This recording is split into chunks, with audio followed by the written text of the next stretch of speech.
Hey guys, today we are going to discuss some more important topics of the chapter Cell, the unit of life. So, the first topic is the ribosomes, which is also known as the Pallade particles or protein factory.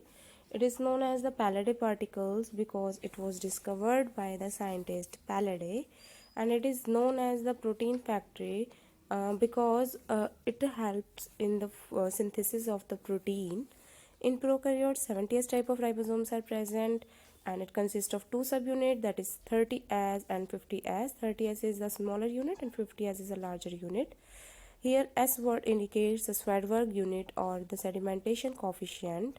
In eukaryotes, 80S type of ribosomes are present. It consists of two subunits, 40S smaller unit and the 60S is a larger unit. Polyribosomes okay तो polyribosomes क्या है, देखो जो ribosome होते हैं आपके पास उनको हम प्रोटीन फैक्ट्री भी बोलते हैं। इसका मतलब वहाँ पर बहुत सारे प्रोटीन्स बन रहे हैं, है ना। अब प्रोटीन जो बनते हैं उनके बीच में कौन सा बॉन्ड होता है, पेप्टाइड बॉन्ड होता है। अब यहाँ पर क्या है, देखो ये जो रेड कलर का दिखाई दे रहा है आपको थ्रेड लाइक स्ट्रक्चर, ये mRNA यानी मैसेंजर आरएनए है। इसके ऊपर जो ये ऑरेंज कलर से दिखाई दे रहा है ये क्या है, ये बहुत सारे राइबोसोम्स हैं और जो ये ग्रीन कलर से दिखाई दे रहे हैं पॉलीपेप्टाइड्स है। ओके तो one mRNA can be use to make many copies of the polypeptide. तो एक ही mRNA स्ट्रैंड से देखो कितने सारे पॉलीपेप्टाइड्स के बॉन्ड बने जा रहे हैं आपके पास। इसका मतलब बहुत सारा प्रोटीन बन रहा है ना राइबोसोम की हेल्प से। तो यहाँ पर सिर्फ इतना ही पढ़ना होता है, अगर एक ही आरएनए से आपके पास इतने सारे राइबोसोम्स बन रहे हैं तो इसको बोलते हैं हम पॉलीराइबोसोम या पॉलीसोम्स। फिर इंक्लूजन बॉडीज़ क्या होती है ये पहले भी डिस्कस कर चुके हैं। ये साइटोप्लाज्म में आपके प्रेजेंट होती है और यहाँ पर क्या होता है, ये मेम्ब्रेनलेस स्ट्रक्चर होता है, कोई मेटाबॉलिक एक्टिविटी इसमें नहीं होती, राइट। तो जितना भी रिजर्व फूड मटेरियल होता है वो सारा का सारा इस साइटोप्लाज्म के अंदर ही स्टोर होता है। और ये साइटोप्लाज्म के अंदर किस फॉर्म में स्टोर होता है, इंक्लूजन बॉडी की फॉर्म में स्टोर होता है, जो कि एक मेम्ब्रेनलेस स्ट्रक्चर होता है। इसके बाद है कि प्रोकैरियोट सेल जो होते हैं आपके पास उनमें ये जो रिजर्व मटेरियल स्टोर होता है वो किस किस फॉर्म में हो सकता है, वो ग्रेन्यूल्स की फॉर्म में, ग्लाइकोजन ग्रेन्यूल्स हो गए या स्टार्च की फॉर्म में, इस फॉर्म में जो है वो स्टोर होगा। फिर है gas vacuoles, cyanophycean granules, phosphate granules, glycogen granules, ये कुछ और एग्जाम्पल है इंक्लूजन पार्टिकल्स के। अब है एक इम्पोर्टेंट टॉपिक कि सेल मेम्ब्रेन क्या है। देखो सेल मेम्ब्रेन जो है वो कब अच्छे से पढ़ी गई, जब आपके पास एक वेल डेवलप्ड इलेक्ट्रॉन माइक्रोस्कोप आया 1950s में। ओके तो हमने क्या किया, इस सेल मेम्ब्रेन को जब देखा तो इसमें पता लगता है कि लिपिड, प्रोटीन और कुछ एडिशनल सब्सटेंसेस जैसे ओलिगोसैकेराइड्स हैं इनसे मिलकर बनी हुई होती है। अब ये जो रेशियो है लिपिड का और प्रोटीन का ये अलग अलग टाइप के सेल में वैरी करता है, कहीं ज़्यादा है कोई चीज़, कहीं कहीं कम है, तो इस टाइप से वैरी करता है। सेल मेम्ब्रेन का स्ट्रक्चर सबसे पहले वैसे आरबीसी सेल्स में पढ़ा गया था और आरबीसी सेल में पढ़ने का भी एक रीज़न था, जो आपके पास रेड ब्लड सेल्स होते हैं उसमें आपके पास बाकी जो मेम्ब्रेन वाले स्ट्रक्चर्स होते हैं ना वो सारे के सारे एब्सेंट होते हैं। ओके तो आपके पास अगर वो एब्सेंट है तो इसका मतलब यहाँ पर बहुत सारे सेल ऑर्गेनल्स एब्सेंट हैं, इवन न्यूक्लियस जो होता है वो भी एब्सेंट होता है। सिर्फ क्या क्या प्रेजेंट था, वाटर, हीमोग्लोबिन और सेल मेम्ब्रेन। तो इसलिए आरबीसी को कंसीडर किया गया सबसे पहले सेल मेम्ब्रेन के बारे में देखने के लिए। इसके बाद है ये जो सेल मेम्ब्रेन होती है ना आपके पास, ये लिपिड से बनी हुई होती है, वो भी 2 लेयर्स होती हैं लिपिड की, तो इसलिए हम इसको लिपिड बाई लेयर स्ट्रक्चर भी बोल देते हैं। इसमें ये देखो एक तो होगा पोलर हेड, ओके, जो कि स्फेरिकल होगा। दूसरा होगा टेल जो कि नॉन पोलर होगी। पोलर वो होते हैं जो आपके पास वाटर लविंग होते हैं, इसको हम दूसरा नाम क्या बोलेंगे, हाइड्रोफिलिक। और अगर वाटर लविंग है तो वही चीज़ आपके पास क्या होगी, वो आपके पास होगी लिपिड हीटिंग, ओके। तो उसके लिए क्या नाम होता है, लाइपोफोबिक। तो जो हाइड्रोफिलिक है वही लाइपोफोबिक है, तो सेम वर्ड है वो पोलर हेड के लिए जो यूज़ हुए हुए हैं। इसके बाद नॉन पोलर टेल जो है वो हाइड्रोफोबिक होती है यानी वाटर हीटिंग होती है। वाटर हीटिंग है इसका मतलब वो क्या है, लिपिड में सोल्यूबल होने वाली है, तो इसको क्या बोलेंगे, लाइपोफिलिक बोलेंगे। ओके तो पोलर हेड बाहर वाली साइड रहेगा, क्यों, क्योंकि वहाँ पर वाटर प्रेजेंट होता है और वाटर से अब ये नॉन पोलर टेल तो हीट करता है, तो इसलिए टेल वाला रीजन क्या रहेगा, मेम्ब्रेन के अंदर की तरफ प्रेजेंट रहेगा, बीच में प्रेजेंट रहेगा। ओके तो आपका जो ये पोलर हेड है ये किस किस से मिलके बना हुआ है, ग्लिसरोल है इसमें, फॉस्फेट मॉलिक्यूल्स है।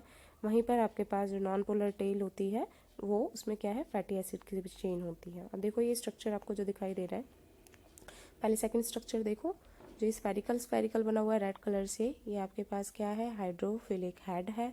ओके, अब देख रहे हो ये जो पहली लेयर है इसमें क्या है, हाइड्रोफिलिक हेड जो है वो ऊपर की साइड है। क्यों? क्योंकि एक्स्ट्रा सेलुलर इंट्रासेलुलर फ्लूइड जो प्रेजेंट होता है वो फ्लूइड में लिपिड प्रेजेंट तो है नहीं, वाटर ही वाटर है। अब ये जो टेल है वो तो उधर जा नहीं सकता, क्यों? क्योंकि ये तो हीट करता है उससे, वाटर से। तो इसलिए ये जो टेल वाला रीजन होगा इंट्रासेलुलर वाले में भी सेम उसी तरीके से होगा जैसे एक्स्ट्रा सेलुलर में है ना। हेड तो जो बाहर की तरफ होगा और जो टेल होगी वो अंदर की तरफ प्रेजेंट होगी, जो कि हाइड्रोफोबिक होती है। तो यही है आपके पास फॉस्फोलिपिड बाई लेयर। और अब सेकंड डायग्राम में अगर आप देखोगे तो ये जो पिंक कलर से स्ट्रक्चर दिखाई दे रहे हैं ये आपके पास प्रोटीन होते हैं। ओके, इनको हम इंटीग्रल प्रोटीन बोलते हैं। ऐसे ही बहुत सारे प्रेजेंट होते हैं तो उसको हम क्या बोल देते हैं, टनल प्रोटीन या ट्रांस मेम्ब्रेन प्रोटीन बोल देते हैं। ठीक है, इंट्रिंसिक प्रोटीन भी आपका ये नाम कहीं कहीं लिखा हुआ होता है।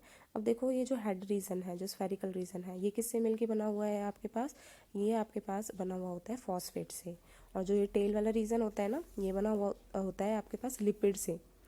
तो अगर आपका जो शुगर मॉलिक्यूल्स होते हैं इसमें अगर वो हेड के साथ अटैच हो तो उसको हम बोलते हैं ग्लाइकोप्रोटीन। अगर वही जो ये लिपिड वाला रीजन होता है आपके पास अगर वो इससे प्रेजेंट हो तो हम इसको क्या बोलते हैं, ग्लाइकोलिपिड बोलते हैं। ठीक है, तो ग्लाइकोप्रोटीन और ग्लाइकोलिपिड क्या है वो समझ में आना चाहिए। इसके बाद जो हमने फॉस्फोलिपिड बाइलेयर देखी थी ना, इसमें क्या देखा आपने कि हाइड्रोफिलिक या और लाइपोफिलिक दोनों के दोनों, या फिर आप क्या बोल सकते हो हाइड्रोफोबिक और लाइपोफोबिक। ठीक है, तो ये एंड्स एक साथ प्रेजेंट थे इसलिए हम इसको बोलते हैं एम्फीपैथिक। ठीक है, अब ये येलो कलर का पोर्शन दिखाई दे रहा है आपको फर्स्ट वाले में डायग्राम में, तो कोलेस्ट्रॉल बोलते हैं इसको। ग्लाइकोप्रोटीन आपको बता दिया मैंने क्या होता है। साइटोप्लाज्म आपके पास वही फ्लूइड है जिसकी वजह से आपका जो हेड होता है वो बाहर की तरफ प्रेजेंट होता है इंट्रासेलुलर में भी, और एक्स्ट्रा सेलुलर फ्लूइड भी पता है आपको। इसके बाद कार्बोहाइड्रेट। ठीक है, कार्बोहाइड्रेट क्या है, कार्बोहाइड्रेट यहाँ पर प्रेजेंट होता है। तो आप देखो यहाँ पर जो इम्पोर्टेंट चीज़ है वो है कोलेस्ट्रॉल की। Cholesterol act as a buffer. Okay, ये वाली बात आपको याद रखनी है यहाँ पर कि कोलेस्ट्रॉल जो है वो बफर की तरह एक्ट करता है। एम्फीपैथिक मैंने वर्ड आपको बता दिया कि पोलर और नॉन पोलर एंड एक साथ प्रेजेंट है। ठीक है, एक ही लेयर के अंदर, तो आपके पास सॉरी बाइलिपिड लेयर के अंदर, तो इसलिए हम इसको क्या बोलते हैं, एम्फीपैथिक बोलते हैं। नेक्स्ट है आपके पास फ्लूइड मोसाइक मॉडल। देखो सेम ही बात है जो आपने उसमें पढ़ा था ना अभी थोड़ी देर पहले, ये वाला स्ट्रक्चर पिंक वाला, तो ये इसी टाइप से इसी को एक्सप्लेन कर रखा है। तो सिंगर और निकोलसन ये दो साइंटिस्ट आए आपके पास 1972 में जिन्होंने ये फ्लूइड मोसाइक मॉडल दिया। अब इसको हम क्वाजी फ्लूइड नेचर भी बोलते हैं। क्वाजी फ्लूइड नेचर का मतलब क्या है कि ये मूव करता रहता है, मूव करता रहता है। ओके, तो मूव कर रहा है इसका मतलब ये क्या है, सॉलिड फॉर्म तो है नहीं, है ना, तो लिक्विड फॉर्म होती है, और एकदम लिक्विड भी नहीं होती कि बिल्कुल ही लिक्विड हो। तो ये इस तरीके से होती है कि मूव करता रहे लेकिन हमेशा। ओके, जैसे वो होती है ना आपके पास समुद्र की लहरें, तो उसका जैसे स्ट्रक्चर होता है उस टाइप से ये जो लेयर्स होती है ना वो मूव कर रही होती हैं। तो अब जो इनके बीच में प्रोटीन फंसा हुआ है ये इंटीग्रल प्रोटीन, तो ये भी मूव करेगा। अब साथ साथ वो मूव कर रहा है तो एक पोजीशन से दूसरी पोजीशन की तरफ, तो ये जो प्रॉपर्टी होती है इसको हम बोलते हैं फ्लूइडिटी। और ये फ्लूइडिटी किस किस चीज़ में हेल्प करेगी, अब आपकी सेल ग्रोथ में, सिक्रीशन, एंडोसाइटोसिस, सेल डिवीजन।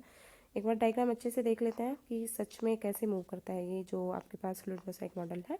देखो दिखाई दे रहे हैं ना आपके पास polar non polar end move कर रहे थे। अब ये इतने सारे हैं आपके पास कि इनके बीच में जो इंटीग्रल प्रोटीन प्रेजेंट है और जो ये ग्लाइकोप्रोटीन प्रेजेंट है ये भी मूव कर रहा है साथ के साथ, है ना, तो सारी चीज़ें मूव कर रही हैं। तो ये होता है आपके पास क्वाजी फ्लूइड नेचर। अब क्या होगा, जो ये आपके पास टनल प्रोटीन थे, ठीक है, इस टनल प्रोटीन में से मॉलिक्यूल्स को पार जाना होता है। ठीक है, अब क्या होगा, तीन तरीके से जा सकते हैं आपके पास डिफ्यूजन की फॉर्म में, एक तो है ना, और दूसरा एक फॉर्म होती है आपके पास ऑस्मोसिस। अगर सॉल्वेंट मॉलिक्यूल्स को जाना होगा तो वो नॉर्मल बात है कि हायर कंसंट्रेशन से लोअर कंसंट्रेशन की तरफ मूव करेंगे। डिफ्यूजन में आपके पास क्या होगा, तीन तरीके से ट्रांसपोर्ट होता है मॉलिक्यूल्स का। पहला है आपके पास यूनिपोर्ट। यहाँ पर जो मॉलिक्यूल्स होते हैं वो आपका जो कैरियर प्रोटीन या फिर इंटीग्रल प्रोटीन है इसमें से मूव करते हैं, लेकिन क्या होगा, एक ही डायरेक्शन में जाएंगे। ठीक है, दूसरा क्या है, एंटीपोर्ट। एंटीपोर्ट मतलब एंटी मीन्स अपोजिट डायरेक्शन। ठीक है, तो कोई मॉलिक्यूल अंदर की तरफ आ रहा है तो वो दूसरा मॉलिक्यूल उसके अपोजिट बाहर की तरफ जा रहा है तो वो होगा एंटीपोर्ट। सिम्पोर्ट सेम डायरेक्शन में कि दोनों मॉलिक्यूल्स आपका सेम ही डायरेक्शन में मूव कर रहे हैं, ये होता है आपका सिम्पोर्ट। ठीक है, अब इस चीज़ के लिए भी जो ये मॉलिक्यूल्स मूव कर रहे हैं आपके पास, इसमें दो तरीके से इसका ट्रांसपोर्टेशन होता है। पहला होता है आपके पास एक्टिव ट्रांसपोर्ट, दूसरा होता है आपके पास पैसिव ट्रांसपोर्ट। एक्टिव ट्रांसपोर्ट क्या होगा आपके पास, movement of molecules against the concentration gradient. Okay, मतलब लोअर कंसंट्रेशन से कोई चीज़ हायर कंसंट्रेशन पर जब जाएगी तो उसमें एटीपी एनर्जी की ज़रूरत होगी।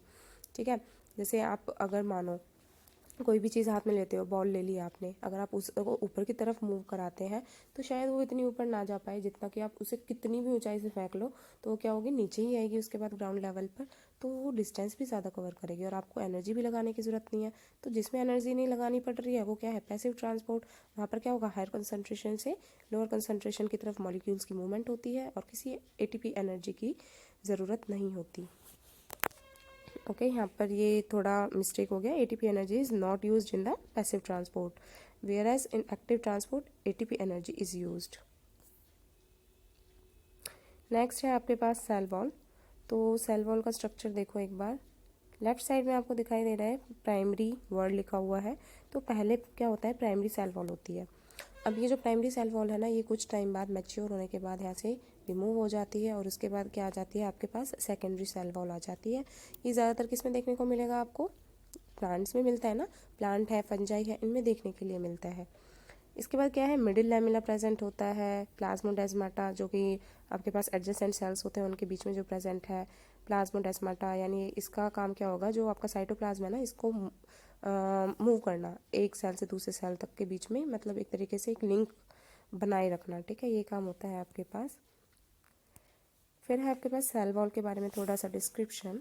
तो सेल वॉल एक नॉन लिविंग और रिजिड स्ट्रक्चर है, outer covering of plants and fungi में जो प्रेजेंट होती है। ठीक है, आउटर कवरिंग होती है ये प्लांट की और फंजाई की। वहीं पर आप देखोगे, अगर एनिमल सेल में आपको पहले पढ़ाया गया था कि वहाँ पर क्या है, सेल वॉल नहीं होती है, डायरेक्ट क्या होती है, सेल मेम्ब्रेन। और प्लांट्स में क्या होता है, पहले सेल वॉल होगी उसके बाद सेल मेम्ब्रेन प्रेजेंट होगी। ठीक है, तो सेल वॉल बहुत इंपॉर्टेंट होती है वैसे, क्यों, क्योंकि एक तो शेप प्रोवाइड कराएगी, चलो शेप भी एक बार देखा जाए, देखिए प्रोटेक्शन बहुत अच्छी देती है मैकेनिकल डैमेज से, या इन्फेक्शन ना हो जाए कोई चीज़, तो वो जो चीज़ होती है ना वो सेल वॉल पर ही इफेक्ट डालती है। तो जो सेल वॉल के अंदर वाली स्ट्रक्चर्स हैं उन पर इतना ज़्यादा इफेक्ट नहीं पड़ता। प्राइमरी सेल वॉल रिड्यूस हो जाती है मैच्योर होने पर सेल के, उसके बाद सेकेंडरी सेल वॉल आ जाती है। मिडिल लैमेला आपका कैल्शियम पैक्टेट से बना हुआ होता है जो कि एक साथ दो सेल्स को जोड़ के रखता है। वहीं पर जो उनके साइटोप्लाज्म को जोड़ के रखता है वो होता है आपके पास प्लाज्मोडेस्माटा। ठीक है, तो ये 3 टॉपिक्स थे आज के, राइबोसोम, प्लाज्मा मेम्ब्रेन और ये सेल वॉल। ओके, तो आज के लिए इतना ही पढ़ते हैं। Thank you.